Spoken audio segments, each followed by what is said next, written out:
We're back, people. What is up? Uh, nice little preview. Dolphins play the Patriots tomorrow, so we're gonna go over that. I got a lot of notes. I went over, watched the film, went over some of the things that I knew about this team just in general. We're gonna break down the specific matchups uh, going into this, and yeah, it should be fun. What's up, Timothy? How you doing? Appreciate you. Anyway, we can go over the injury report, final status. So Dolphins do, yeah. So James Daniels on IR, so he's not even on the injury report, but yeah, he's on IR. So Keon Smith at right guard, Storm Duck's out, so we'll see probably Rasul Douglas, Austin Jackson out, so we're gonna see Larry Borum at right tackle. That will be a key point in the game. Dolphins are gonna have to scheme around that potential issue. Benito Jones is out, which I mean, I actually kind of don't know if that's gonna be that big of a deal. I actually think Jordan Phillips could even outperform what you get out of Benito. Darren Waller out. Again, nothing crazy there. Ethan Bonner and Jalen Wright are doubtful, but they did start practicing over the last couple of days. So I think Bonner and Wright could both be ready to go next week. Ashton Davis questionable, but I'm guessing we'll see him, and then Waddle's full to go. And then looking at the Patriots, the key injuries for the Patriots is no Christian Gonzalez. They haven't had, apparently Christian Gonzalez has had a hamstring since like late July or like something like that, around late July, and he's still out. So that's a huge loss for New England. He's far and away their best corner. Their secondary is actually probably the weakness of their defense. We'll get into that, but no Gonzalez, huge loss. We know how well he can play, and the Dolphins actually in the second game versus the Patriots last year, they actually had a really good performance against that secondary. Waddle had a really big game, and that was even with Gonzalez. So without them, that's a huge loss. They also don't have Keon White, which is like he's a backup defensive end for them. Not bad depth, nothing crazy there. And then Morgan Moses is the other big name on the injury report because he's questionable, and if he doesn't play, apparently they're going to have a 7th round rookie play right tackle, and that would be a huge loss for New England because they would be able to really take advantage of that player. I do think with Moses in, they can still get some wins against him. He's not like a dominant right tackle, but he's definitely better than what their backup would be. They had some other injuries, but everyone else is good to go. Nelson Blue Benito in the second third play of the game. Who would you start at the right guard spot if you were the O-line coach? Probably I think the safest bet would probably just be Brunskill. I would probably roll with him. I think short term he would probably be your best bet,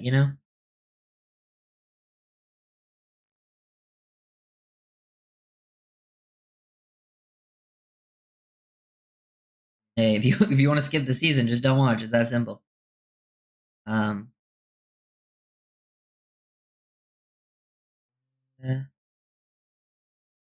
Yeah, and I think the Dolphins do match up better against the Patriots and the Colts, and I'm going to get into that and reasons why I believe that. Now, I have no idea. I genuinely, after the first game, I think anything can happen in this one. I'm truly 50-50. I think it can go either way. History points to Miami because Miami has had a lot of success against New England. Pretty much every variation of New England team they've had success against in Miami. Even when Brady was the quarterback, the Dolphins had a lot of success in Miami. So, history points to, Miami winning. But after that first game, I don't know. I do think there's some good things. I think the Vrabel aspect could definitely help him out because Vrabel, will go in that Titans game and things that he did. More announced. Yeah. Oh, no, that's who's starting, but I would start Brunskill at right guard. Personally, I just don't think Keon Smith is a guard. I don't think he should ever play guard. I think him playing guard I don't think it's going to last. He will be a problem in this game. And yeah, we'll get into this. So let's go over the Patriots defense, and we will start up front. Milton Williams and Christian Barmore, definitely the strength of their defense, in my opinion, is their defensive line. They got a lot of pressures in week 1. Harold Landry, who their best defensive end is, had 2.5 sacks and 7 pressures. And then Milton Williams also had 7 pressures in week 1 and had a lot of big wins. He had one of the highest pass rush win rates. So keeping an eye on Milton Williams is huge. He is a dominant, disruptive force up front. He is going to give the Dolphins interior a lot of problems. They will have to find a way, especially as a pass rusher. The Dolphins are really going to have to get this run game going. They can't go down early. They're going to have to commit to the run game, especially that left side of the line. We know the right side of the line is going to have issues. The left side of the line, and they're going to have to slow down the potential pass rush with play action, RPO, staying ahead of the sticks. I think they want to run the ball successfully. And when you come out in 21 personnel, I think this is the key. When the Dolphins come out in 21 personnel, does New England match that with a bigger personnel package as well? Or do they stay in nickel? If they stay in nickel, run the ball. If they come out in base, the Dolphins got to be prepared to throw the ball out of those looks, because I think they're going to be less likely to face some of those tougher looks. They're going to get less coverage guys out there that are good in coverage. And like the inverted cover 2 that we've seen Vrabel do against Miami before, I think that's going to be more common in like passing situations. Because if you look at the coverage rates, let me find this. So this is interesting. You look at the coverage rates of New England, just week 1. They ran cover 1 38% of the time and cover 3 36% of the time. So that means they were playing single high a vast majority of that game. Like they were single high more than like any other team in week 1. I do think that will definitely drop versus Miami. Every team drops versus Miami to go more too high. But that doesn't mean they're just going to completely go away from single high look. So in those obvious run situations, if they're showing some single high stuff, Dolphins got to be prepared to take some passes down the field when they're able to get Reek and Waddle isolated, because they can take advantage of that secondary, because that secondary is definitely the weakness of the defense. They got 2 young safeties out there. Craig Woodson, the rookie safety from Cal, actually had a pretty good week 1, but he's still a rookie. Jalen Hawkins, not a great player. They have no Gonzalez at corner. They got Carlton Davis, who isn't bad, but I know Tyreek and Waddle can definitely beat him in one-on-one situations. Marcus Jones has been like Waddle's punching bag for years. Like for some reason, Marcus Jones gets matched up on Waddle a lot, and Waddle has many of highlighted plays versus Marcus Jones.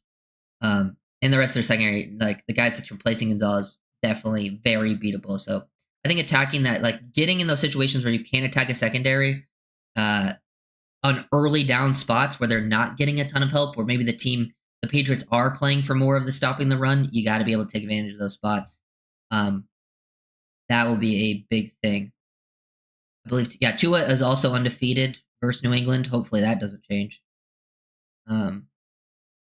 Then I think looking at the Patriots, so up front will be a problem. I think the Dolphins, we've seen in the past, they've been able to scheme around potential defensive line and edge problems in the past, especially versus pass rushing.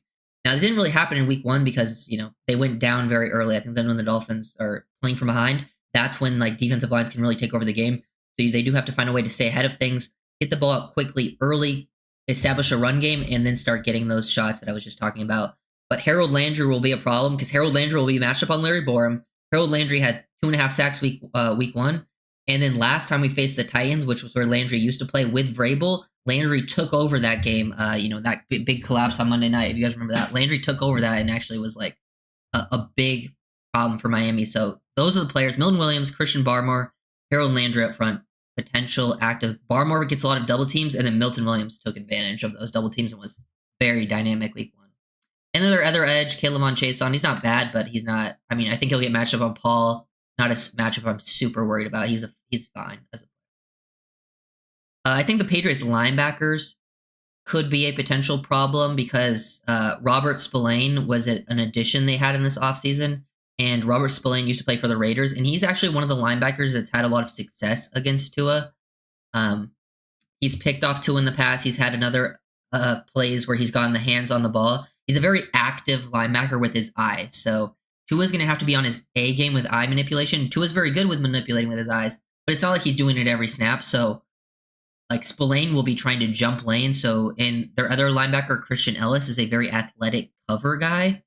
So throwing in that layered throws over that second level, which the Dolphins love to do in the middle of the field, it's going to be tough versus these linebackers. Tua's going to have to be on his A game. The concepts are going to have to be very good. It's going to be a combination because it's a combination. Like Tua struggles and McDaniels, they kind of go hand in hand. I think the strength of it and the weaknesses very much go hand in hand. I think, it puts a lot onto his plate, but it does kind of maximize his strengths. I mean, I don't know if you guys saw Kurt Warner's quote about the offense and kind of what I mentioned in the video, where it does ask the quarterback to do a lot in terms of like trying to hit that first read. But their progressions aren't always the most QB friendly because a lot of times Dolphins' first read is on one side of the field and their second read's on the other, which is not really what you want for progression read offenses. You usually want it to go like from 1 to 2 to 3, and it goes towards the middle and then works the way to the opposite side. Because then the second reads, at least in your peripheral vision, when you have no vision on the second read, it's hard to come off that first read because now you're just kind of blindly guessing. Uh, that can always be a problem.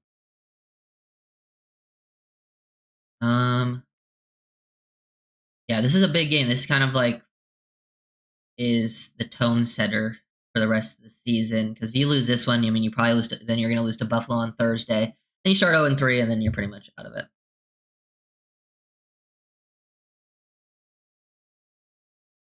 Alright, so you think Keon will be able to at least be serviceable at guard? No. Personally, no. I don't think I think he can be serviceable at tackle. Um,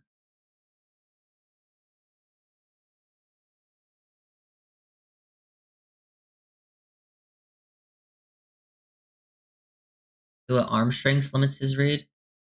That doesn't really make any sense. I mean, his arm strength limits certain throws, but it doesn't limit his reads. Yes, we definitely struggled on both sides of the ball in week 1.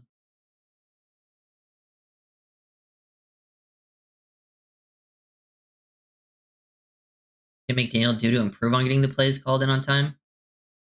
I mean, obviously you can try to get them in faster, but I don't know. But I think the plays are just very long, like, and complicated. And the Dolphins do a lot of pre-snap shifts and motions.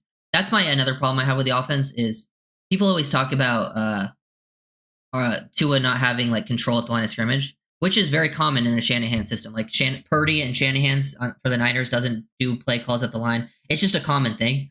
But one of my problems is the play call gets in late per se because the play call's so long, and then Tua has to get up to the line, shift somebody, motion, and by the time that's happening, he has to snap it. So he doesn't always get a lot of like snaps where he gets to actually look at the defense and what they're presenting.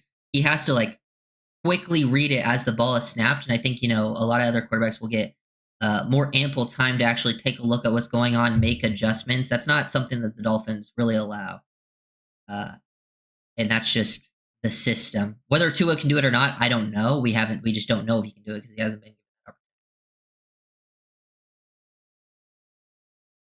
opportunity.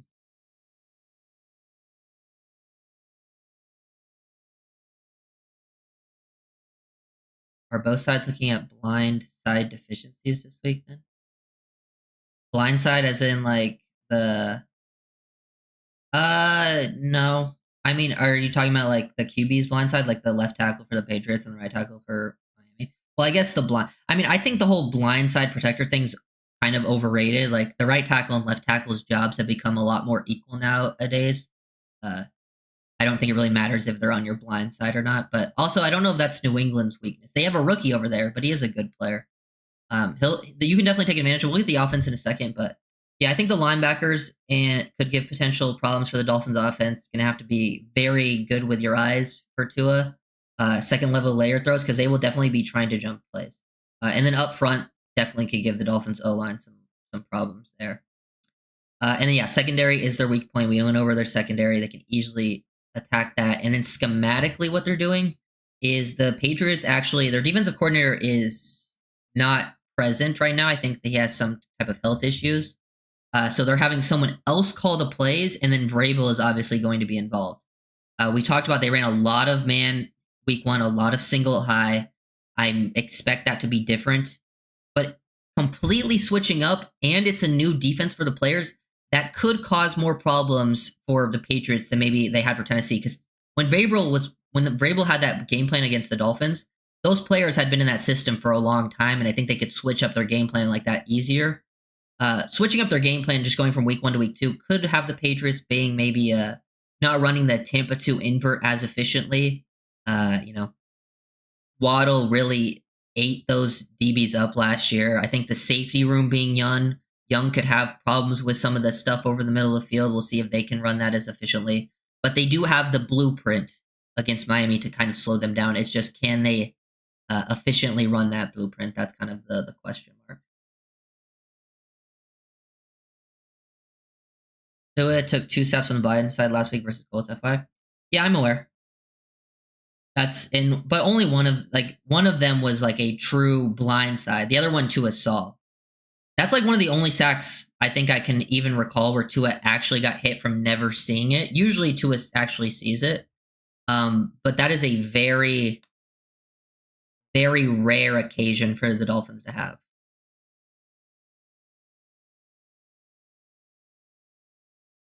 But either way, like, I mean, if it's coming off the left tackle, right tackle, I mean, it's something a lot of players talk about, like current players saying that it's become something that's not really a thing anymore.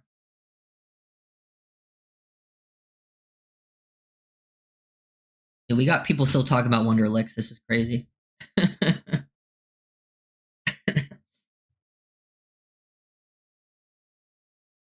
I mean, hey, if you put stock into the Wonderlick, I think your brain has been Wonderlicked. Okay. For the life of me, I can't understand why McDaniel hasn't learned from the previous regarding his lengthy play calls and the 30-second clock, especially with his job line. It's I mean, it's just tough to. It's always tough to do with that stuff because those are things like I'm not in the room. You know, we don't know what the discussions are. We don't know what the play goals are. So like that's just like pure speculation. I just don't know what the potential issues are there. I mean, we can try to guess, but I can only really go based on what I see on the film.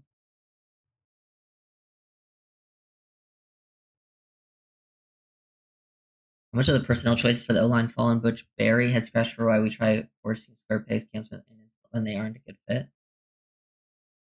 Well, I mean, Eichenberg would probably be a better fit at right guard than Keon. But I don't really understand the Keon Smith thing because I feel like Keon Smith is the one guy where, like, at least I can recall in the last few years where they're trying to play someone where they shouldn't play. Because at least with Liam, like, he is an interior guy. They're not trying to play Liam at tackle. They try to play Liam at tackle. Completely stupid, you know? Then you got, but like, I feel like Keon Smith's the only example. I'm like, why are they trying to play this guy at guard? He's not a guard. Like, I think he could play. If he had to play tackle, I'd understand it.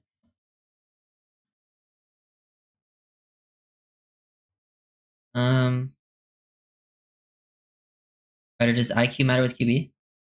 Yeah, football IQ, of course.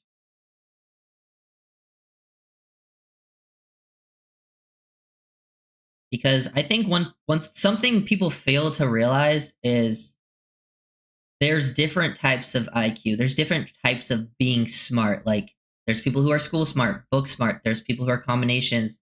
There's people who are just smart in very specific areas. There's like you'll see football players that are genuinely so smart at the game, but outside of that, have no idea what they're talking about.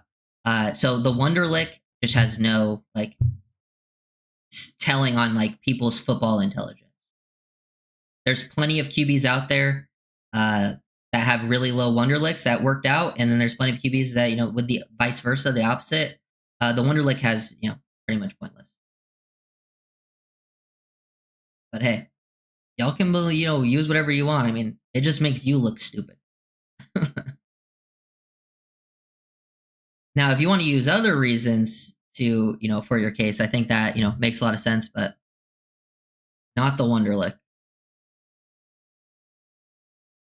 Oh, I forgot to rate. Let me. Oh, there we go. Sorry, my mic level was down. Hopefully, that's good.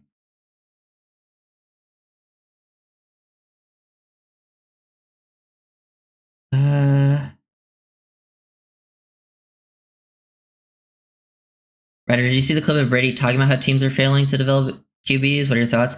I saw there was a clip, and I was aware of what the content were. I didn't watch all of it because it was like 5 minutes. But I have heard Brady talk about it before, and I do agree for the most part that teams are not, most teams, it's not always the case, but I do think it is a problem at most levels that teams aren't doing a good job of developing QB play because they make things as simplified as possible at the college level, and then they get to the NFL level and they try to raise that, you know, to complications, and those guys are not prepared for that at all. And then teams also give up on QB so quickly, like at least for the most part, they give up on QBs very quickly, and QBs never have a chance to develop. That's why you've seen a lot of QBs have kind of late career resurgences for other teams. You know, the guys like Geno Smith, Sam Darnold, starting to have these resurgences that were, pretty high picks for quarterbacks because they're finally starting to get developed, But I have seen him talk about it before.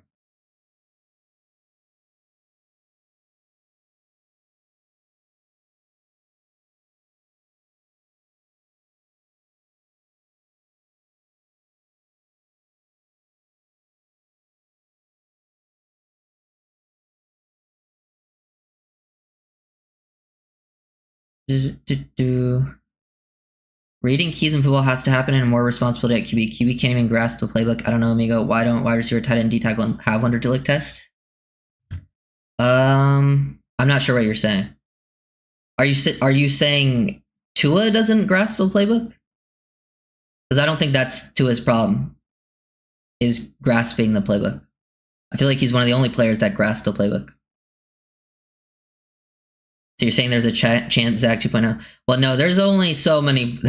There's only so much development that could happen. I don't think it won't happen with Miami, at least. Zach is just not a fit for what the Dolphins are trying to do. At least it won't happen under McDaniel if he ever has a late resurgence.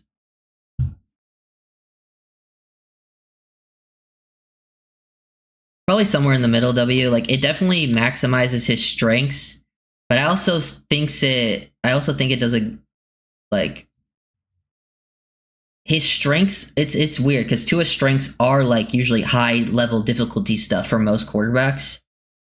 So that's why when you're constantly asked to do that, like you're not going to play at a consistent level when you're asked to constantly play at that he's asked to play with a very small margin of error, throwing into those high, and then they do a lot of the other stuff where it's that's just super limiting on offense that makes things easy onto it, but then that's also just not a way you want to run your offense. There's got to be a middle ground that McDaniel has to find.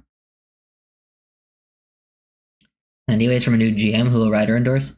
I don't really have any thoughts on GM. I think general managers are kind of it's impossible to know who's actually going to be a good general manager or not. Just because someone comes from a good team, unless we have unless they're a former GM and I can really look at their drafts and what they evaluated, I don't really know how to judge people that are going to come in as GM if they've never been a GM before. Mike Gesicki having to line guys up, is that high IQ QB play? We're talking about Mike Gesicki? When's the last time Mike Gesicki's been in a damn Dolphins uniform? What are we doing here?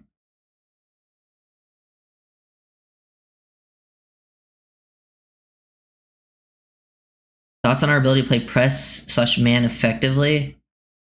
Not with the current corners, I don't think. I think with Jack Jones and Rasul Douglas, I don't think they could play press man. They're not really press man guys, at least in my opinion. You could ask them to do it, and it might help out the offense in certain situations, but I think I would prefer if maybe they went to other people. Like I think Duck would feel more comfortable, but he's out with injury. Bonner, maybe, some press man stuff, maybe Julius Brents. But I think with those two corners, not really. Jason Marshall can do some press man. But I don't know if I love the idea of them.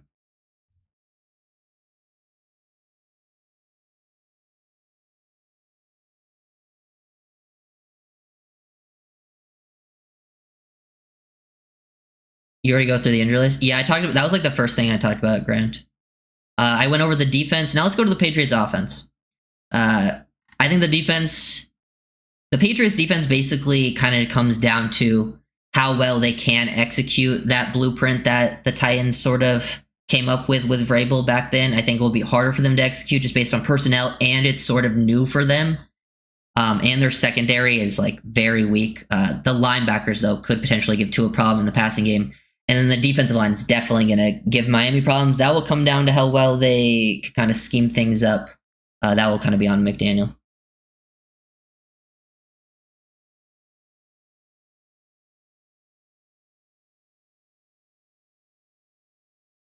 We still pointing out the 70-point Broncos game? I mean, I've talked about the 70-point Broncos game, but I've never used it for any actual argument. And that was even closer than Gesicki playing. Last time Gesicki played in the offense was when the offense was new. So yeah, maybe he was setting people up. Mike Gesicki was referencing how QB didn't get teammates line up right. Super easy to see. Oh yeah, Raphael. I obviously knew what he was referencing, but that was 3 years ago. So it's pretty much negligent to bring up. I actually think it was completely foolish and made that guy look like an absolute idiot to even bring it up as one of his main talking points. But that guy is an absolute fool. No offense, CCRR. But, I mean, if you're going to be a fool in my chat, I'm going to call you out for being a fool. What's the explanation for lack of Willie Gay? Weaver put it on himself and on game flow, but I'm shocked he didn't get at least some run, even in garbage time. Yeah, that was surprising to me. I mean, Weaver obviously talked about it. That was like one of the first things he brought up, like, hey, we got to get Willie Gay out there. I don't really understand why he didn't. It was like the only position that didn't really rotate, because even the secondary was rotating in and out of players. So I don't really understand the logic behind that one. Maybe it's just one of those things they were having a lot of other issues and they weren't really focused on that, but I'm sure we'll see more of him soon. But have you heard Chance when Cole Strange may play and what position will he play? My guess is he'll get work at all 3 spots, but I don't think he'll get the first chance, you know? I think they're going to kind of, my hope is, they're going to start Keon Smith at right guard. I still think it should be Brunskill. I just think, Keon Smith's not a guard. And I think if Brunskill gets work at guard, then I think Cole Strange might then become, the new Brunskill where he's getting work at backup center because they don't really have anyone with the Andrew Meyer injury. But yeah. Yeah, let's get into this offense. Okay.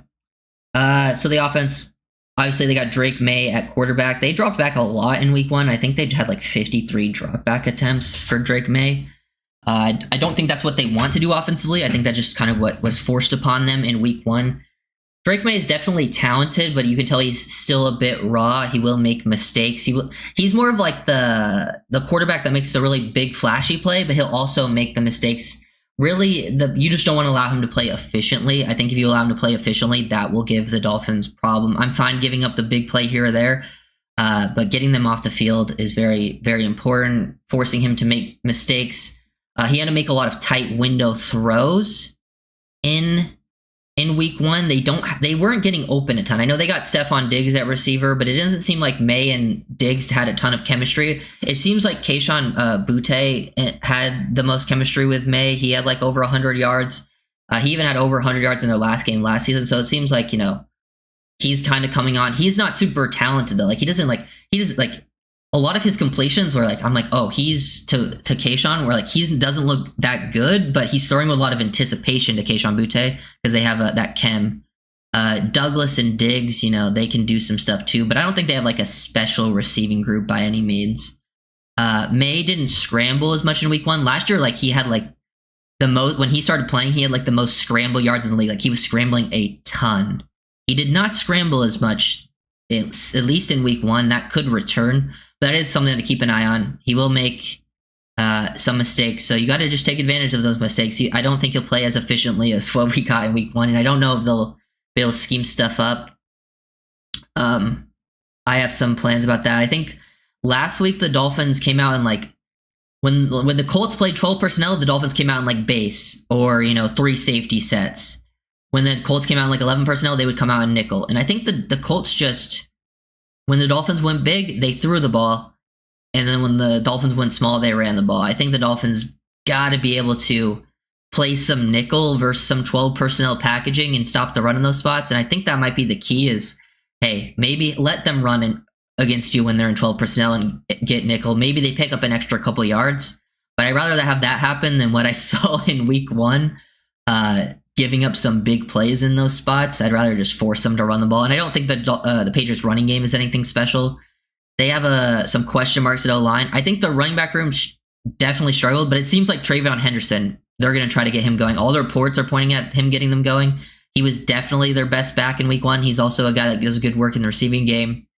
He's very explosive, so keep an eye on Trayvon Henderson. I wouldn't be surprised if this is his breakout game as against Miami, because the other guys left a lot on the field.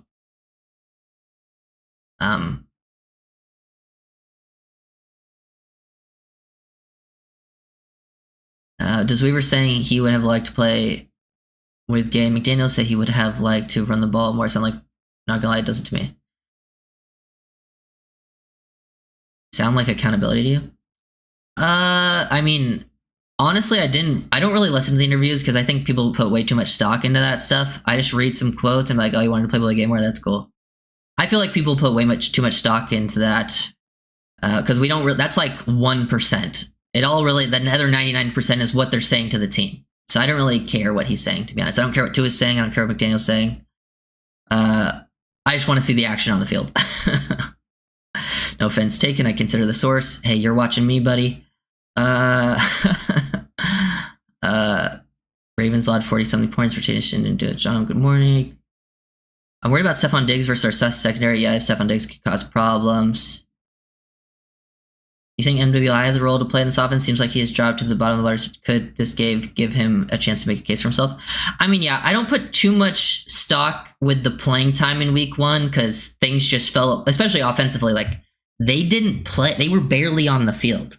So, like, how people rotated in and out, you didn't get a lot of, like, Ollie Gordon barely played. Like, he got 1 carry until the game was actually over, you know? So I think NWI in a more normal game setting where you're actually getting a normal amount of offensive snaps, I'm sure he'll at least play some type of role.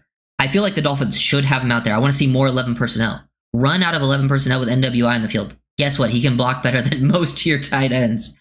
So I would love to see that.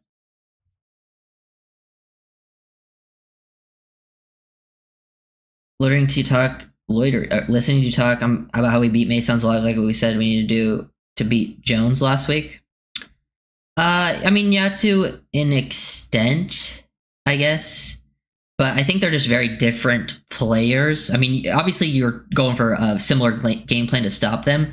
But I think Jones kind of, for him to thrive, he has to get into that efficient mode. And usually when he does have good games, it's the efficient style games. Usually Drake May's like big games are not really him playing efficiently.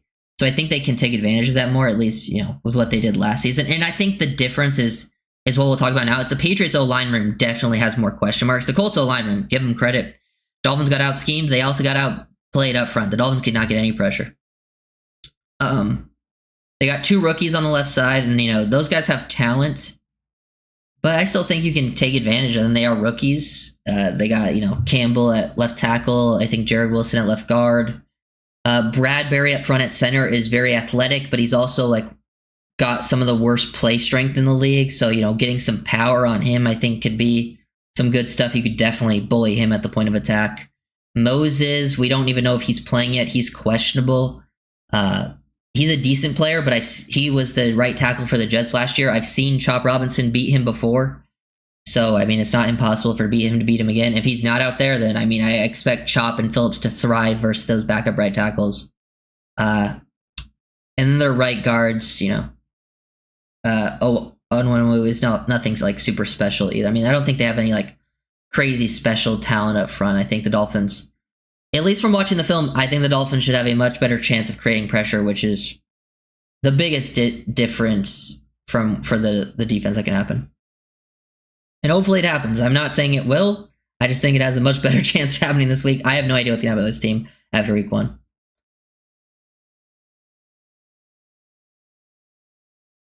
We couldn't stop Jay Taylor. Okay, so I feel like this is a problem like that I've seen. People said the Dolphins couldn't stop the run in week 1. I don't really agree. Like, no, there was some, you know, they had some nice runs, some chunk play runs, but it wasn't anything backbreaking.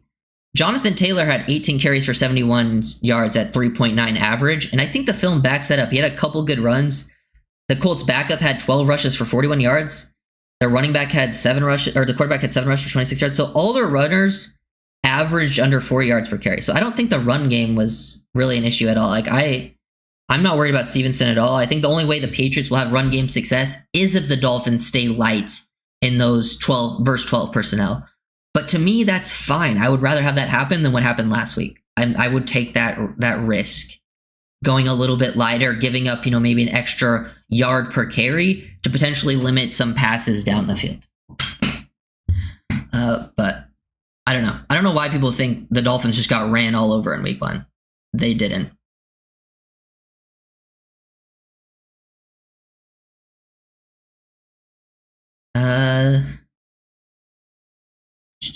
Okay, sorry, I'm missing comments.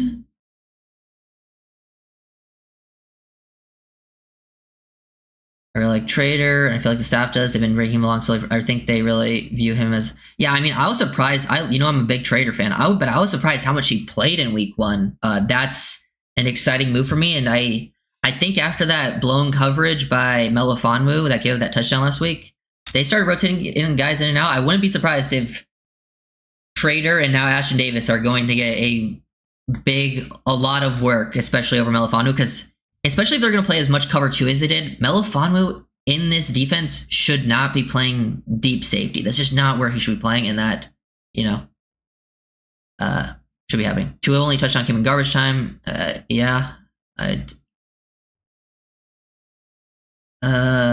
Waddle 50-50? No, Waddle's full. He's full, ready to go. He's not limited. He's not questionable. He practiced full on Friday. All right, who's going to line up Campbell? I feel like we have a real shot to dominate there. That will be Chubb, mostly. Chubb is the guy who plays mostly right end, and then Matthew Judon. So, yeah. Kurt Warner analysis on the offensive passing team was intriguing, only team in the first right, making it impossible to...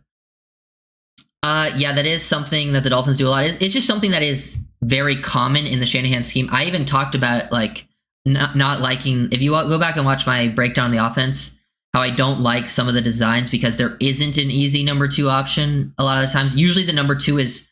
We run a lot of mirrored concepts, and usually the number 2 option ends up being the second guy to the opposite side of the field running the same thing. So I just don't like those as a second option because usually it's just not as consistent to run your offense to get your number 2. Benito out, Zeke is in. Yeah, I'm sure we'll see some Zeke this week. But that's more so with Benito out, that will be a lot of Jordan Phillips. Jordan Phillips will take on the Benito Jones role, and then I think you'll see Zeke Biggers play more snaps. I mean, he wasn't even active last week, so obviously if he's active, he'll play more snaps. But I don't think he'll play a ton. He'll probably just be in and out, play a few different D-line spots. You think Dotson keeps the green dot all season? Probably not. I feel like New England's going to run a lot. They're definitely going to run more than they did last week. But I honestly, I think with what I saw last week, I'm kind of inviting them to run.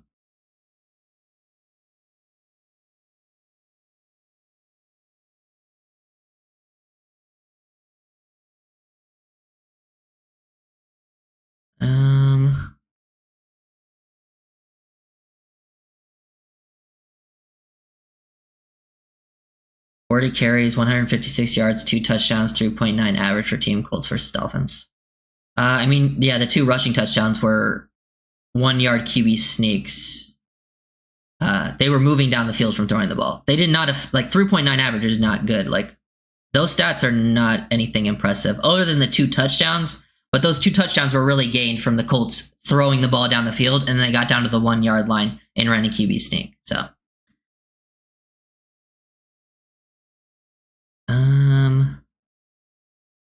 hopefully Phillips takes a Benito role and never takes it back. I mean, yeah, definitely.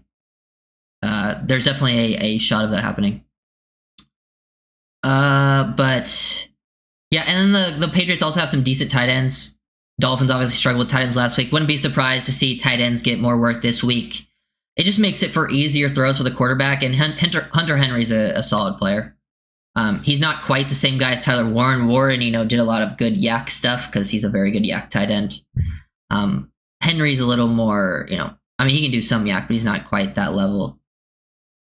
I think Henderson can be a problem as a receiver for the Dolphins. That will be an issue. And then, yeah, the receivers are fine. I mean, I don't think they're playing Kyle Williams yet. That's a rookie that I think could be good for them. I think Douglas had a touchdown last week, but he had negative 2 yards receiving. Diggs is a good player, but it just depends on him. If him and Diggs could definitely give Miami problems. It didn't seem like him and May were on the exact same page as of yet. So we'll see what happens there.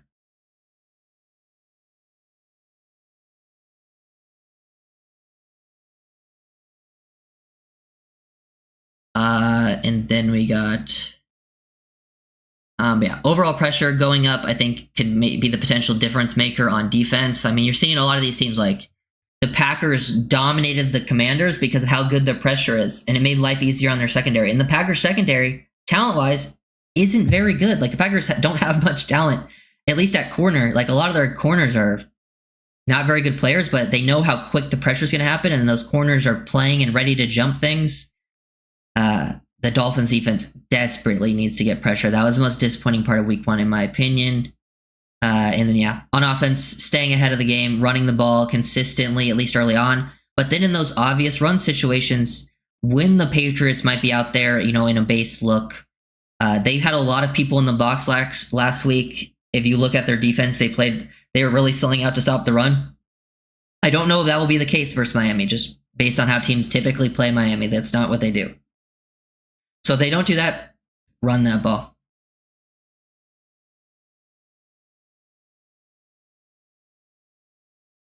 But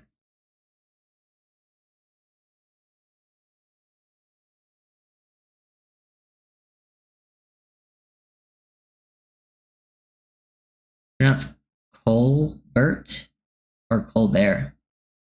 Who are you talking about? Depends. Some people have it differently. There's some people who are Colbert and some people are Colbert. Did Gordon play in the game any? Yeah, he converted like 1/3 and short, and then he played in garbage time.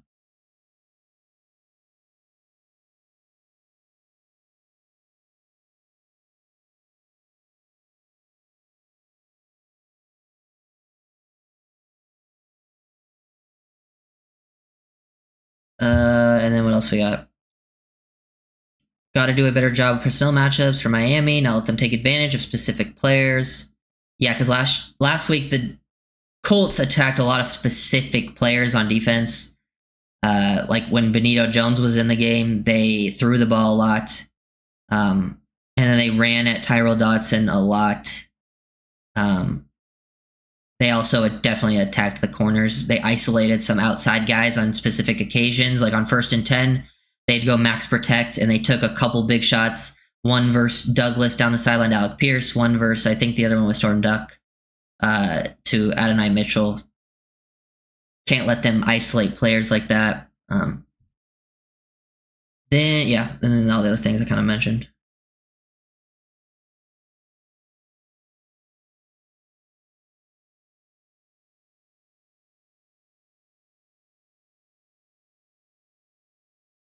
Let's see. Also, this was Drake May with and without play action. These are his stats.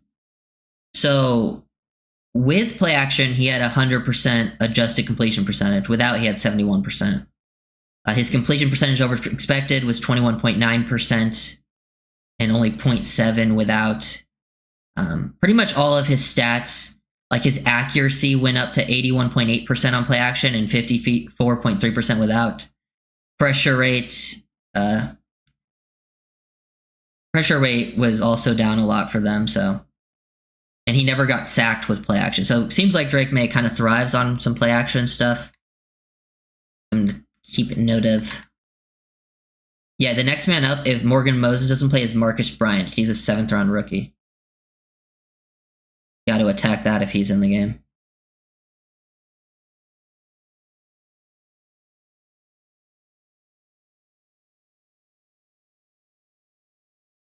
I hear my brother Ryder talking about everything we need to fix besides the quarterback and not turning the ball over. I mean, I think that kind of goes without saying. And I've definitely have mentioned that in many videos this week, that not turning the ball over would be the biggest help offensively. There's also a lot of other things they can do. Plus, I was mainly talking about what the defense needs to do, because I think those are more specific issues that come down to coaches. Obviously, Tua needs to play much better. I think week 1 was probably the worst game of his career. Hopefully that doesn't mean he's regressed. If he's regressed, then obviously the season is absolutely over. I mean, I've heard it as Jordan Colbert. Phil. In my opinion, I think now's a good time to talk about it. I mean, yeah, it's what everyone wants to talk about. Tua played awful week 1. Worst game of his career. Can't have turnovers. I'm sure everyone needed to hear that. Like, uh,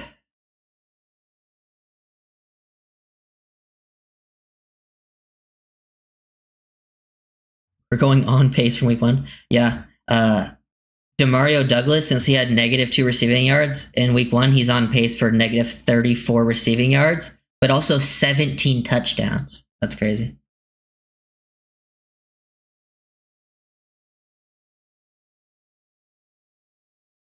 Aziz Ansari. That's funny. Wait, I'd have to. No, nah, yeah, I could hear that. I could see that. It's better than sounding 12. Chop was held more than Newborn Sunday. I actually don't think Chop was held that much, guys. You know, I love Chop. He just had a rough game, and I don't think those clips he got. I've seen the clips. I don't think he was getting held. I'll be honest. Trying to find some other. There was some other stuff.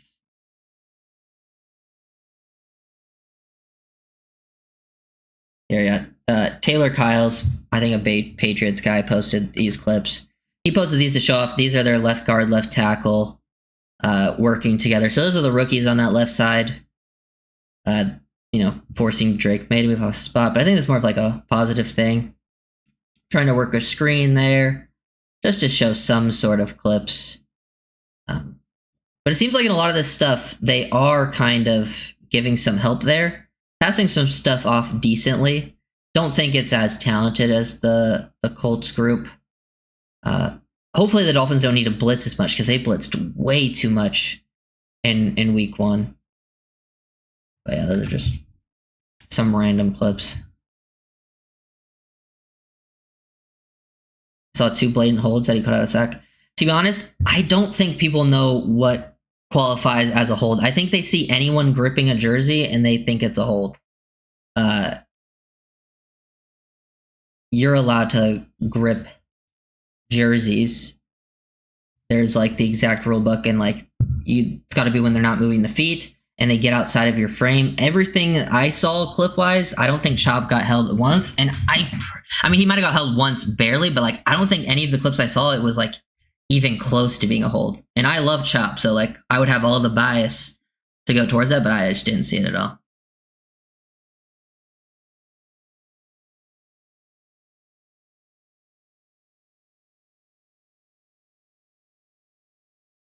But weren't all the edges looking slow, just overthinking so that they certainly seemed indecisive? I mean, to an extent. I mean, I think a lot of those plays where they did create some big plays, they came on like 1st and 10. I think the, you know, Dolphins potentially trying to stop the run. They were out in looks where they're looking like they were trying to stop the run. So maybe they didn't fire up his field as much. That could be what you're talking about. It was just, you know, they got out schemed, out played every, you know, single way.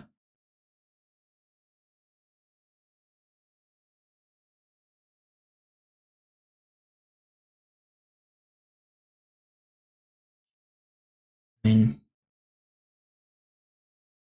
yeah, Colts line looked good. Definitely need to see better play from Tua. That's, you know, huge points. I also want to see better play calling. I want to see, you know, better play from everyone. And I think if you see better play calling and better play from Tua, then you would see better play from everyone offensively. Hopefully they can fix that. If they don't fix that, then yeah, it'll be the last of them. Be their last year. Fire. Okay. But yeah, any more questions?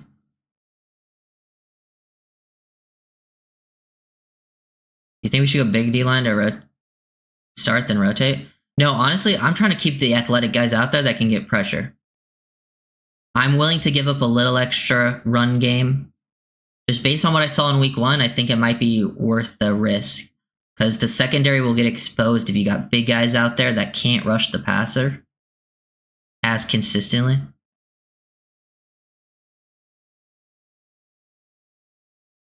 Yeah, any final questions? Because I think that was everything I wanted to talk about. because I was more just breaking down the Patriots, what they like to do.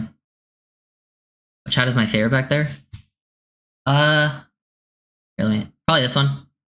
I like the white MIA hat. This one's cool too.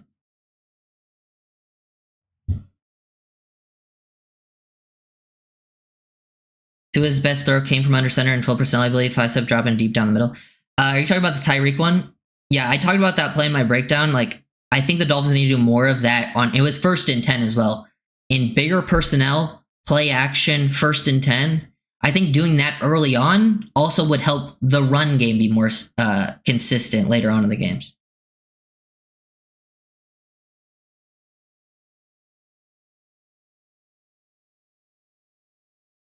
Your last 3 keys to winning? I mean, it's probably the keys to winning every week.